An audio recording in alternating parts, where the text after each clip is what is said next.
Good morning students. BSc Part 3rd, Paper 2nd, Quantum Mechanics. Today we are going to discuss quantum features of spectra of one electron atoms.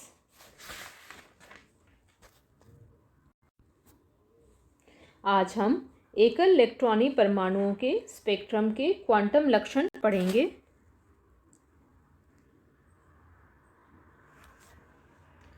Quantum features of spectra of one electron atoms. One electron atoms किन्हें कहते हैं? ऐसे atoms जिनके orbit में एक electron हो उन्हें हम वन इलेक्ट्रॉन एटम्स कहते हैं. जैसे हाइड्रोजन एटम है. हाइड्रोजन एटम का एटॉमिक नंबर 1 होता है, इसलिए उसमें एक ही इलेक्ट्रॉन होता है. हीलियम एटम में 2 इलेक्ट्रॉन्स होते हैं. अगर हम उसे सिंगली आयनाइज कर दें तो उसमें एक इलेक्ट्रॉन बचता है और वो हीलियम प्लस आयन हो जाता है. इस तरह helium plus ion 1 electron atom हो जाता है. इसी तरह लिथियम एटम के अंदर 3 इलेक्ट्रॉन्स होते हैं और लिथियम एटम को अगर हम डबली आयनाइज करें तो उसमें एक इलेक्ट्रॉन बचेगा, तो हम लिथियम 2+ आयन को भी 1 इलेक्ट्रॉन एटम कह सकते हैं. हम जानते हैं कि किसी एटम में जो इलेक्ट्रॉन्स होते हैं उनकी एनर्जी की वैल्यूज़ डिस्क्रीट होती हैं और उसे हम इस एक्सप्रेशन से लिख सकते हैं. En = -1/2 k² mz² e4 divided bye n² जहाँ n का मान 1 2 3 से आगे इंटीग्रल वैल्यूज़ कुछ भी हो सकती हैं. यहाँ En nth लेवल की ऊर्जा है. जैसे जैसे n का मान बढ़ता है En की जो न्यूमेरिकल वैल्यू है वो कम होती जाती है, लेकिन क्योंकि ये माइनस है इसलिए वास्तव में ऊर्जा का मान बढ़ता है और n = पर ऊर्जा अधिकतम होकर 0 हो जाती है. अगर कोई इलेक्ट्रॉन n2 लेवल से n1 लेवल में ट्रांजिशन करता है अर्थात संक्रमण करता है तो जो ऊर्जा उत्सर्जित होती है उसे हम लिख सकते हैं E = En2 - En1.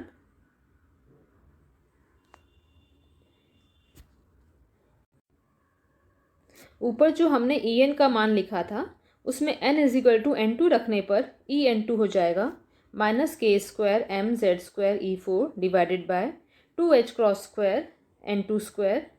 इसी तरह En1 हो जाएगा -k² mz² e4 divided bye 2 n1². En2 - En1 निकालने पर हमारे पास आता है k² mz² e4 divided bye 2 और ब्रैकेट में 1/n1² - 1/n2². इस तरह n2 लेवल से n1 लेवल में जब इलेक्ट्रॉन संक्रमण करता है तो जो ऊर्जा उत्सर्जित होती है उसका मान ये दिया हुआ है.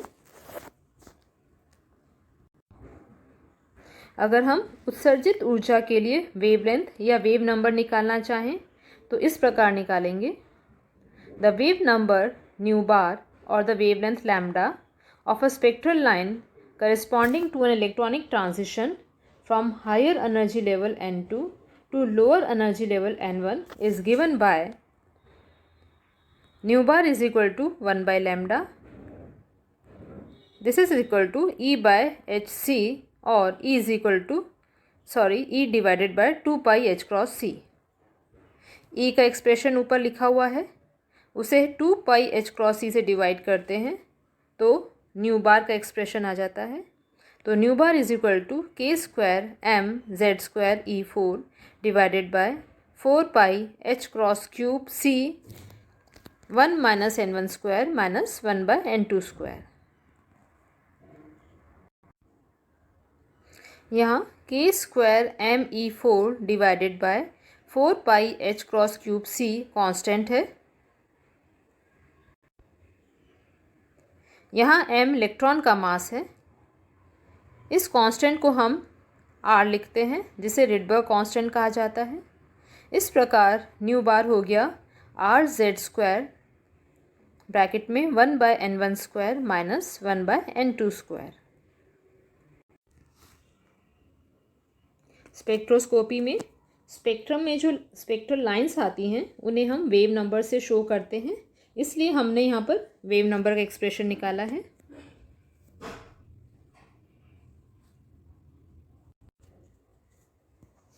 हाइड्रोजन स्पेक्ट्रम एक लाइन स्पेक्ट्रम होता है।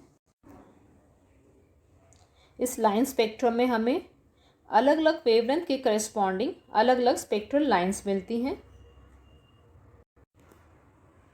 इस पूरे लाइन स्पेक्ट्रम को हम विभिन्न श्रेणियों में विभाजित कर देते हैं, जैसे Lyman series, Balmer series, Paschen series, Brackett series, Pfund series आदि।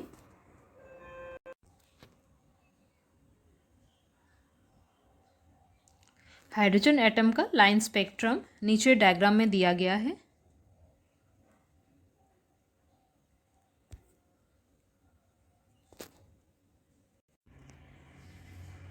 इसमें पहले टोटल लाइन स्पेक्ट्रम दिया गया है, जिसमें सभी सीरीज़ की लाइंस एक साथ हैं,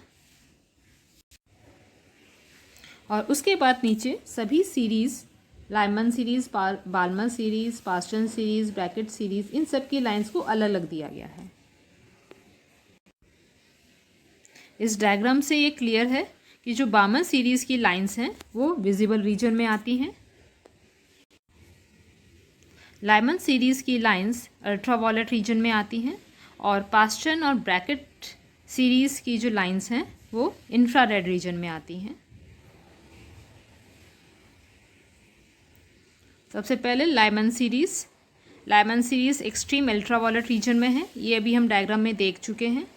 लाइमन सीरीज़ के लिए जो वेवलेंथ है या वेव नंबर है उसे हम इस तरह लिख सकते हैं, 1/λ is equal to r 1/1² minus 1/n²।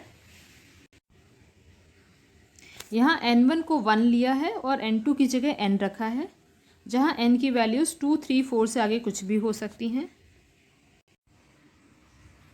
इसका यह अर्थ हुआ कि n is equal to 1 level पर उसके ऊपर के सभी लेवल से जो भी ट्रांजिशंस हो रहे हैं वो सभी लाइमन सीरीज़ में आते हैं। सेकेंड है बालमन सीरीज़ में जो स्पेक्ट्रम था वो विजिबल रीजन में आ रहा था, ये भी हमने डायग्राम में देखा था। बालमन सीरीज़ के लिए हम लैम्डा को लिख सकते हैं 1/λ is equal to r 1/2² minus 1/n²। यहाँ n1 को 2 लिया है और n2 को n लिया है, जहाँ n 2 के बाद जो भी लेवल्स हैं 3, 4, 5, 6 सभी हो सकते हैं। अर्थात n इज इक्वल टू 2 पर उसके हायर लेवल से जो भी ट्रांजिशंस हो रहे हैं वो सब बालमन सीरीज़ में आते हैं।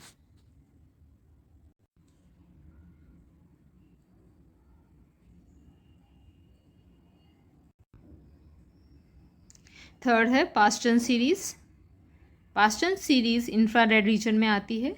इसके लिए हम लिख सकते हैं 1/λ is equal to r 1/3² minus 1/n²,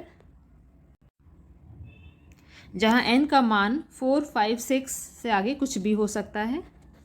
अर्थात n इज इक्वल टू 3 वाले लेवल पर हायर लेवल से जो भी ट्रांजिशंस हो रहे हैं वो पास्टन सीरीज़ में आते हैं। फोर्थ है ब्रैकेट सीरीज़। ये सीरीज़ एक्सट्रीम इंफ्रारेड रीजन में आती है। इसके लिए हम वेव नंबर या लैम्डा को लिख सकते 1/λ is equal to r 1/4² minus 1/n², जहाँ n का मान 5, 6, 7, 8 से आगे कुछ भी हो सकता है। अर्थात n is equal to 4 level पर उसके हायर लेवल से जो भी ट्रांजिशंस हैं वो सब ब्रैकेट सीरीज़ में आते हैं। फिफ्थ है फंड सीरीज़।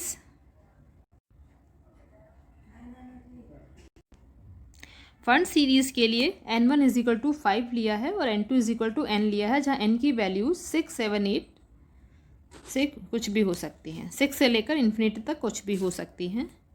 अर्थात n is equal to 5 level पर इसके हायर लेवल से जो भी ट्रांजिशंस हो रहे हैं वो सभी फंड सीरीज़ में आते हैं।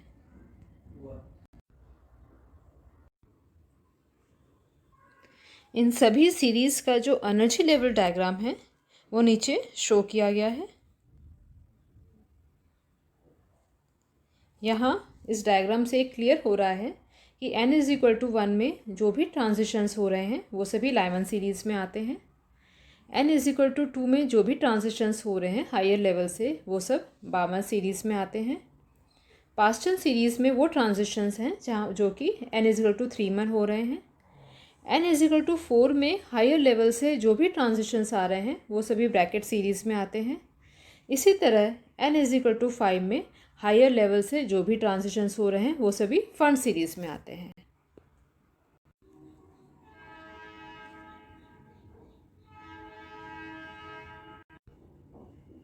ये सभी जो हमने स्पेक्ट्रम देखा था और अलग अलग सीरीज़ देखी थी ये हाइड्रोजन एटम के लिए थी जहाँ पर z इज़ इक्वल टू 1 लिया गया था।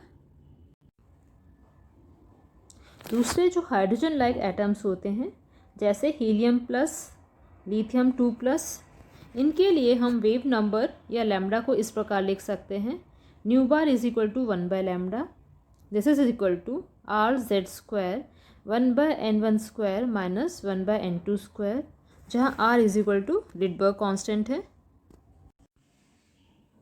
इस एक्सप्रेशन से ये क्लियर है कि वेव नंबर या लैम्डा जेड स्क्वायर पर डिपेंड कर रहा है, इसलिए हीलियम आयन और लिथियम आयन के लिए न्यू बार का मान हाइड्रोजन एटम के वेव नंबर से डिफरेंट आता है।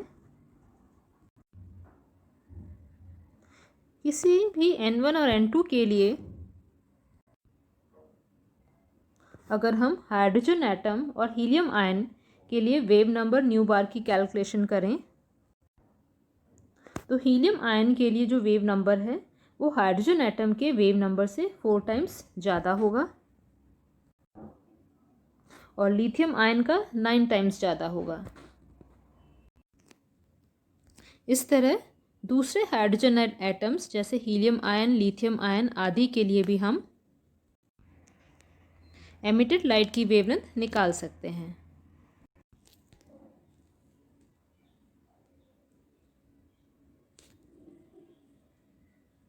Thank you students.